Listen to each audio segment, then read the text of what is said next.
Hello students, this is the explanation video of chapter number 2 from your book Snowflakes of class 7, that is Sorry Best Friend, which is written by Himangini Renat. Okay, so this is a very beautiful story based on friendship. Yeah, here you will learn the importance of friendship and how we should keep this relation well. Okay, so let's start to the story. Before starting the main story, we will discuss little thing about start off. It is about discussion and your thoughts and view regarding this. What happen when you have a quarrel with your friend or brother or sister? So what exactly you do when you quarrel or argue with your friends, brother or sister? We argue a lot, right? Then after here the another question is that do you make up soon and forget all about the quarrel? So obviously we make up soon, isn't it? After all, they are our friends, they are our brothers and sisters, so we maybe we feel little bit unhappy for few minutes or few hours, but again we make up soon and we again forget all about our quarrel, isn't it? Or do you nurse your anger and hurt until someone else has to intervene to mend matters? Or what you do if you have a quarrel or argument with your friend, do you hurt someone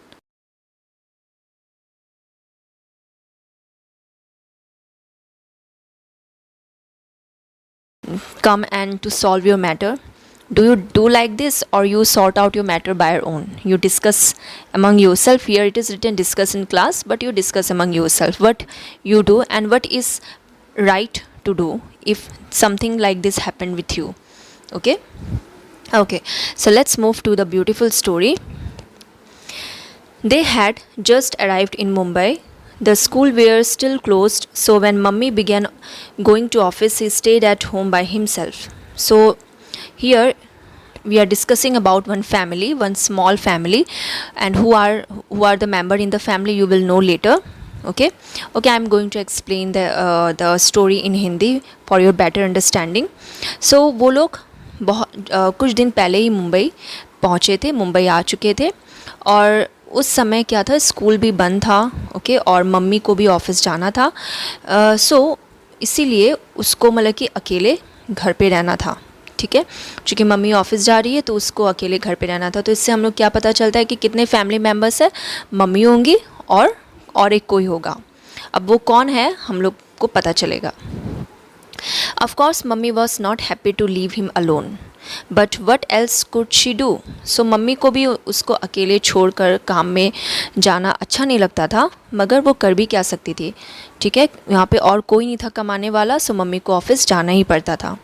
after all they came to Mumbai so that she could go to office. और वो लोग मुंबई इसीलिए आए थे ताकि mummy काम कर सके, ऑफिस ज्वाइन कर सके. And he also knew that for a long time after papa's death mummy could not find any office to go to. और उसको ये भी पता था कि पापा के मृत्यु के बाद, पापा के डेथ के बाद बहुत कई दिनों तक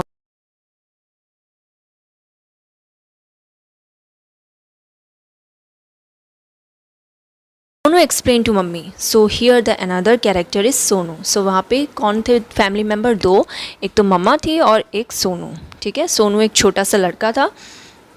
तो दोनों ही मुंबई जस्ट कुछ दिन पहले पापा के डेथ के बाद मुंबई आए थे. तो सोनू ने मम्मी को बोला, look I am not small any more. बोला कि मैं छोटा नहीं हूँ. आई एम 6, मैं सिर्फ 6 साल का हूँ, मैं इतना छोटा नहीं हूँ. I can look after my self, मैं अपनी देखभाल खुद कर सकता हूँ. But of course that did not make his fear go away. ऐसा बोलने से भी मतलब कि जो भी हो उसे भी अकेले रहने में डर लगता है, क्योंकि वो भी एक छोटा बच्चा ही है. वो ऐसा बोल के अपनी मम्मी को थोड़ा सा दिलासा देता है, सुकून देता है, मगर फिर भी उसके अंदर थोड़ा सा डर तो रहेगा ही, क्योंकि वो छोटा लड़का है. In Delhi, there were always so many people, grandparents, uncle, aunt, all his cousin and the neighbor. तो वो लोग पहले दिल्ली में थे, तो दिल्ली से वो लोग मुंबई आए थे काम के लिए, उसकी मम्मी के काम के लिए. ठीक है, तो दिल्ली में तो बहुत सारे लोगों के आसपास वो पला बड़ा, जैसे कि उसके दादा दादी या नाना नानी हो गए, अंकल आंटी हो गए, चाचा चाची, मामा मामी, उसके कज़िन्स हो गए. तो बहुत बड़ी फैमिली के बीचों वो पला बड़ा. तो दिल्ली में तो ठीक था, मगर यहाँ पे उसको कंपनी देने के लिए उसके कोई भी फैमिली मेम्बर्स नहीं थे. ओके।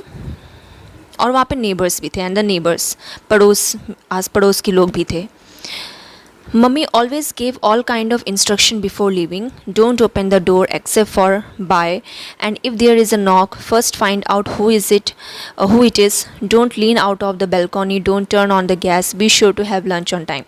So मम्मी हमेशा से ही कहीं बाहर जाने से पहले जो इंस्ट्रक्शंस देती है, आई थिंक तुम सबको भी देती होगी। अगर तुमको घर में अकेले छोड़ के जाती है तो तुम सबको भी इंस्ट्रक्शंस दे के जाती है कि ऐसा मत करो, ऐसा करो। जैसे कि बाहर मत जाओ, दरवाज़ा मत खोलो, बोला कि दरवाज़ा मत खोलना एक्सेप्ट बाई के लिए, बाई मतलब कि जो उनके घर में काम करने के लिए आती है।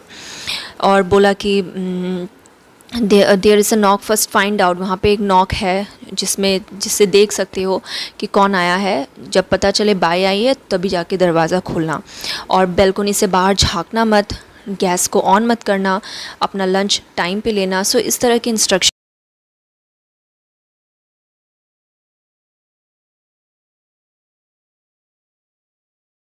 मम्मी के जाने के बाद उससे बहुत ही अकेला महसूस हुआ, बहुत ही मतलब कि बुरी तरह से वो अकेलापन महसूस हुआ।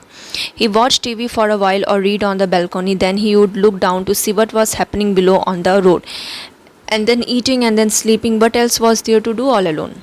सो वो दिन भर क्या करेगा, वो टीवी देखता था, बेलकोनी में जाके थोड़ा पढ़ता था, थोड़ा बेलकोनी से नीचे झाँक कर देखता था क्या चल रहा है बाहर, फिर खाना खाता है, सोता है, और करने के लिए है भी क्या, right. A little after mummy left by would come.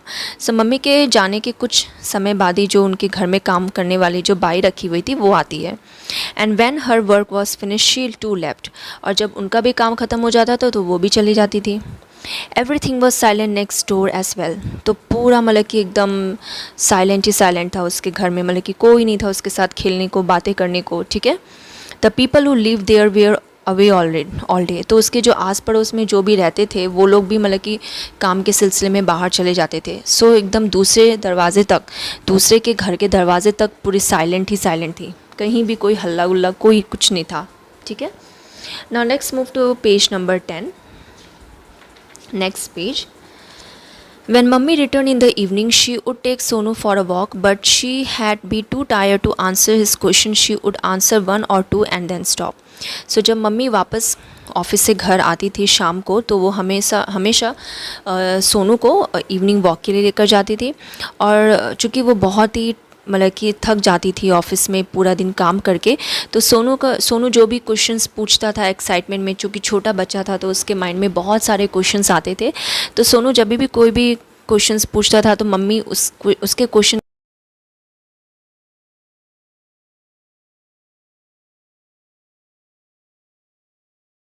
Sonu would still have heaps of question to ask, और उसके बाद भी सोनू के मन में बहुत सारे एकदम क्वेश्चंस के भंडार होते थे, मतलब कि मम्मी से पूछने के लिए। He would understand and mummy was tired and become silent. So जब मम्मी भी चुप हो जाती थी तो उसे भी समझ में आता था कि मम्मी भी थक चुकी है, और वो भी चुप हो जाता था, वो भी क्वेश्चन पूछना छोड़ देता था।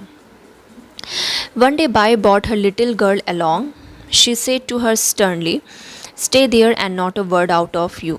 तो एक दिन क्या हुआ, इस तरह से दिन बीतता गया, ओके। और एक दिन बाई जो थी, उनके घर में जो काम करने वाली जो आंटी आती थी बाई, तो वो एक दिन अपने साथ एक छोटी सी लड़की को अपने साथ लेकर आई।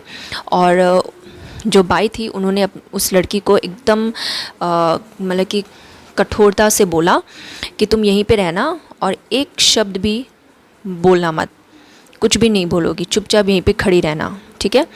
बाई बिगेन स्वीपिंग एंड स्वैबिंग, और इस तरह से बोल के बाई अपना काम शुरू करती थी, जो भी है झाड़ू पोछा लगाने का काम। The little girl crouched in her corner silent, she was terribly thin and not very clean. जो छोटी सी लड़की थी वो बिल्कुल एकदम कॉर्नर में चिपक के खड़ी रहती थी या बैठी रहती थी, एकदम चुप, और वो बिल्कुल पतली सी थी। और वो एकदम, उसके कपड़े भी इतने मतलब कि ढंग के नहीं थे, कपड़े भी वो मतलब कि गंदा कपड़ा पहनती थी, मतलब कि उसके कपड़े में बहुत गंदगी थी, साफ़ कपड़े पहन के नहीं आती थी। तो फिर सोनू ने पूछा व्हाट्स योर नेम। तो सोनू जाके उस छोटी सी लड़की को पूछा कि तुम्हारा नाम क्या है।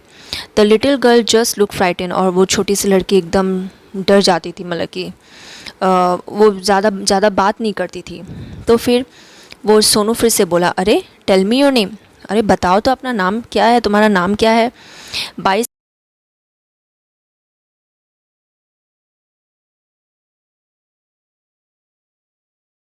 बाबा तुमसे तुम्हारा नाम पूछ रहा है, बताओ जल्दी बताओ। इस तरह से उसकी माँ भी उसे डांट देती थी।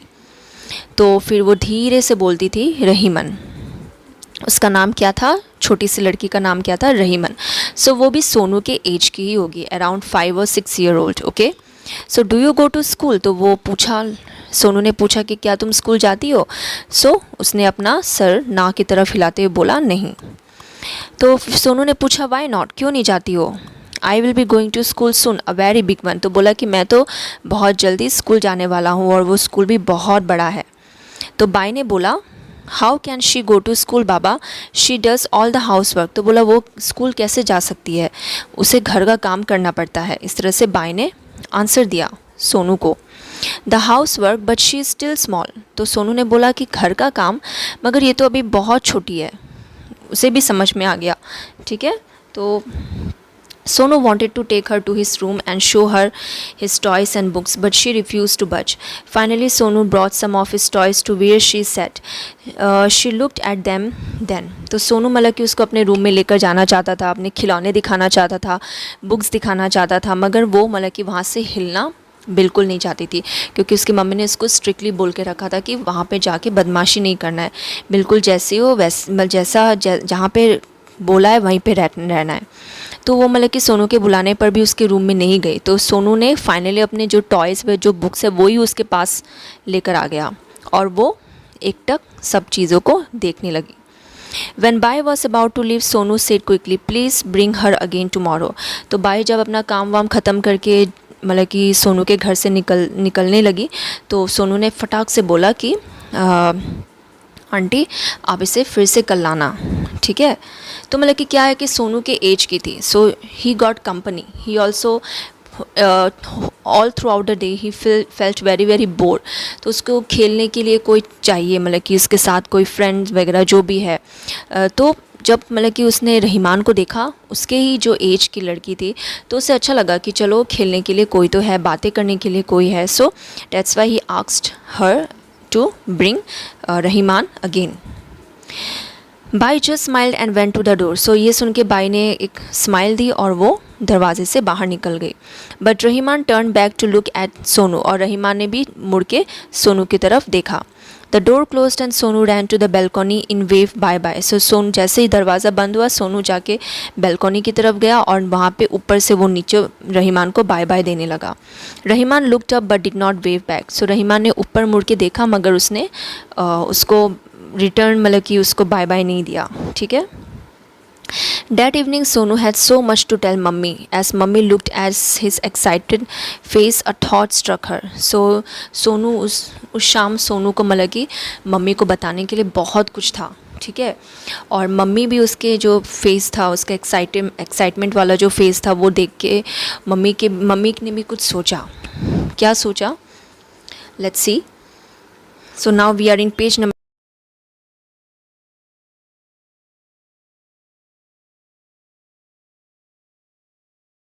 मम्मी ने इस संडे को बाई को कुछ बोला, शायद क्या बोला पता नहीं, मगर उसके बाद से रहीमान हमेशा हर रोज़ मतलब कि बाई के साथ आने लगी। She no longer crowd silently by the door. So पहले की तरह वो सिर्फ दरवाजे के सामने ही कॉर्नर में खड़ी नहीं रहती थी। Now she would come into his room and look at his toys and books. So अभी धीरे धीरे वो उसके रूम में भी आने लगी और उसके जो खिलौने हैं, बुक्स है, वो भी देखने लगी। Sonu would tell her what was in the book और they would play with the toys. तो सोनू उसको बुक्स पढ़ के सुनाता था, टॉयज़ के साथ उसके साथ खेलता था। When they got tired of that, they made up all kind of new game. So जब वो लोग ये सारे बुक्स वगैरह या टॉयज़ से खेल कर बोर हो जाते थे, तो वो लोग अपना नया नया गेम बनाते थे। सो Rahman began to arrive in clean cloth, और रहीमान भी अच्छे अच्छे कपड़ों में, साफ़ सुथरे कपड़ों में आने लगी। Her hair was neatly oiled, उसके बालों में एकदम अच्छे से ऑयल लगा हुआ था और अच्छे से प्लेटेड, मतलब कि वो जो बेनी होता है वो किया हुआ था। They would eat lunch together, और वो एक साथ बैठ के लंच किया करते थे। Bai would bring Rahiman in the morning and pick her up in the evening. So बाई रहीमान को सुबह लेकर आती थी और शाम को लेकर जाती थी। सो इससे क्या होता है, सोनू दिन भर मतलब कि बोर नहीं होता था, अकेले अकेले वो बोर नहीं होता था। After she had finish her work, now the day flew for Sonu. So इस तरह से अभी सोनू का जो दिन था वो आराम से मतलब कि आराम से जा रहा था, ठीक है। Sonu and Rahiman would talk to each other for hours. तो सोनू और रहीमान एक दूसरे के साथ घंटों बातें करते थे। He told her all his secrets. तो वो मतलब कि सोनू अपनी हर सीक्रेट्स बताता था रहीमान को। How he was going to be an engine driver, कैसे वो इंजन ड्राइवर बनेगा।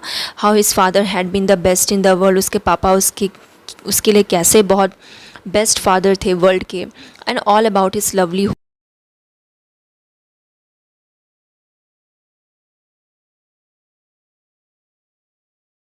जाता है वो सब उसने रहीमान के साथ शेयर की।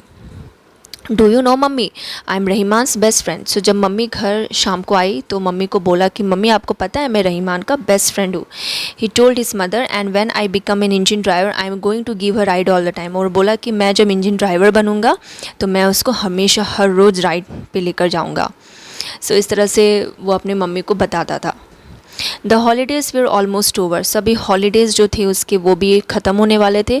On the first of the month mummy gave some money to Sonu as she was living.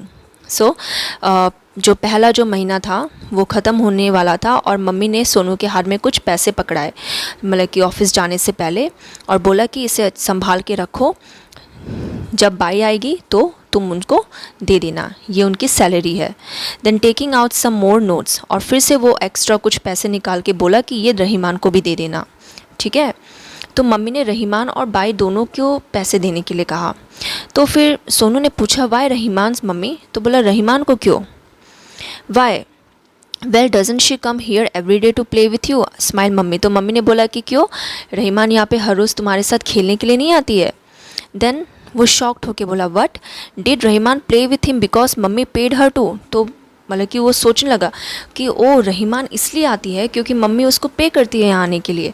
So he wasn't really his best friend. तो वो सोचा कि यानी कि वो मेरी बेस्ट फ्रेंड नहीं है। She did not come because she like him, वो इसलिए नहीं आती कि क्योंकि वो उसे पसंद करती है, बट ओनली फॉर मनी, सिर्फ पैसे के लिए आती है। सो ये सारी जो सोच है ना उसके अंदर चलने लगी अचानक से मम्मी की बात सुन के। Sonu felt as if someone had slapped him. तो वो उसको बहुत ही धक्का लगा, ऐसा लगा कि किसी ने उसको चाटा लगा दिया हो, ठीक है। तो वो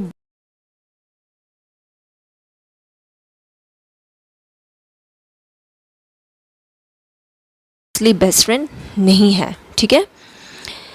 तो ये when Rahiman arrive Sonu said in an unfriendly voice. तो जब रहीमान उस दिन घर आई तो सोनू ने उसके साथ बहुत ही एकदम रूड वे में मतलब कि उससे बात की और बोला take it the money you earn. तो पैसे उसके हाथ में थमाते हुए बोला कि ये लो तुम्हारा मनी जो तुमने कमाया है।